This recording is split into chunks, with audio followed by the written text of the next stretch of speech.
নমস্কাৰ ওয়েলিছ অসম ইউটিউব চেনেলত আপোনালোকক আন্তৰিক শুভেচ্ছা জ্ঞাপন কৰিছোঁ। অৰুণোদয় 3.0ক লৈ পেলাই এটা গুৰুত্বপূৰ্ণ খবৰ।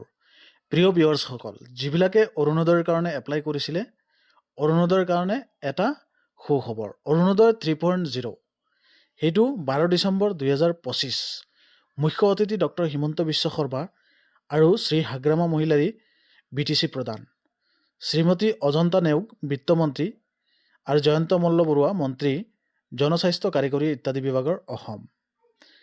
এই খবৰটো হ'ল BTR অঞ্চলৰ কাৰণে।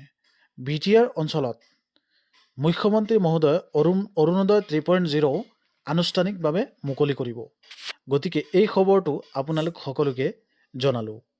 আজিৰে দিনত মুখ্যমন্ত্ৰী মহোদয় অৰুণোদয় 3.0ৰ শুভাৰম্ভণি কৰিছে BTRত। এই সম্বন্ধে প্ৰায় 4.5 লাখ মানুহ উপকৃত হ'ব। প্ৰায় 38 লাখ প্লাছ লোকলৈ অৰুণোদয় ধন প্ৰদান কৰিছে অসম চৰকাৰে। মুঠ উপকৃত লোক 56 লাখ টকা। প্ৰতিমাহে ধন আদায় 678.95 কোটি টকা। প্ৰিয় ভিউৱাৰ্ছসকল, এই আঁচনিসমূহ অৰুণোদয়, শ্বহীদ কুশল কোঁৱৰ সাৰ্বজনীন বৃদ্ধ পেঞ্চন, ৰাষ্ট্ৰীয় দিব্যাংগ আৰু বিধৱা আৰু বৃদ্ধ পেঞ্চন আঁচনি, এইসমূহ সংলগ্ন কৰি অসম চৰকাৰে BTR অঞ্চলৰ কাৰণে শুভ আৰম্ভণি কৰিছে।